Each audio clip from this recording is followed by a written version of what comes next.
দেখো আমার রাইডার গাড়ি দেখার জন্য কতজন এসেছে এবং আমরাও কোথায় যাচ্ছি সেটাও জানতে এসেছে এবং ওদেরকে ক্যামেরায় সব দেখালাম, ওরাও সব মুগ্ধ করছে, ওরাও এনজয় করছে। তো গাইজ ফাইনালি দেখতে পাচ্ছ আমরা চলে এসেছি সেই নামকরা 108 মন্দির এবং আমাদের একটা সাইড দেখিয়েছি এবং আরও সাইড আছে এবং সবটাই দেখাবো। আর দেখতে পাচ্ছ কত সুন্দর চারদিকে সুন্দর গাছপালা। পর কাল্লা 108 মন্দির এলাম। আর এখানে যারা আসছো খুব ভালো জায়গা, খুব ভালো মন্দির, তারা অবশ্যই আসতে পারো এবং আমার সাথে এসেছে।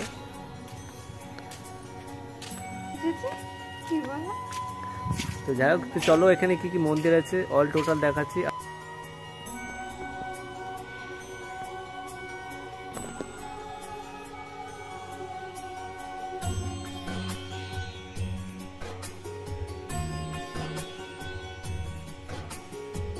তো গাইস দেখতে পাচ্ছ এটা হচ্ছে রাম সীতা মন্দির এবং ঠাকুর ভিতরে রাখা আছে দেখছো। আমি হয়তো খাঁচার ভিতরে দেখাচ্ছি, দেখো জাস্ট দেখতে থাকো কত সুন্দর, দেখো দেখতে থাকো। দেখো আমি একটা ঠাকুরের নাম জানি না, রাম সীতা এইটুকুই জানি, ঠিক আছে, বাকিটা তোমরা জেনে নেবে। আর গাইস দেখতে পাচ্ছ এটা হচ্ছে কত বড় মন্দির। তো এইটার ভিতরে দেখাবো এইটার ভিতরে কি কি আছে, জাস্ট তোমরা বাইরে থেকে দেখতে পাচ্ছ, তো এইটার ভিতরে দেখাবো তোমাদেরকে। তো গাইস এখন দেখাচ্ছি এই মন্দিরটার ভিতরে কি আছে, এখন তোমাদের সেটা দেখাবো।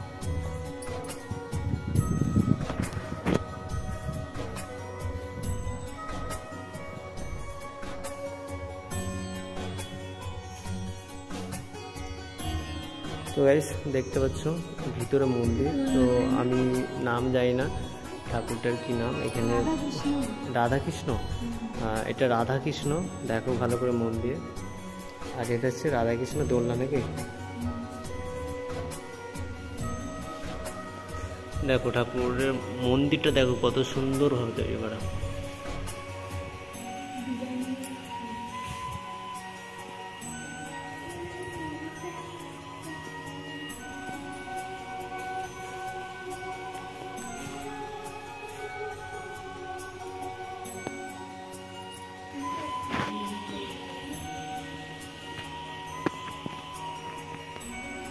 তো গাইস দেখতে পাচ্ছ একটা দিজি এখানেই থাকে, দেখো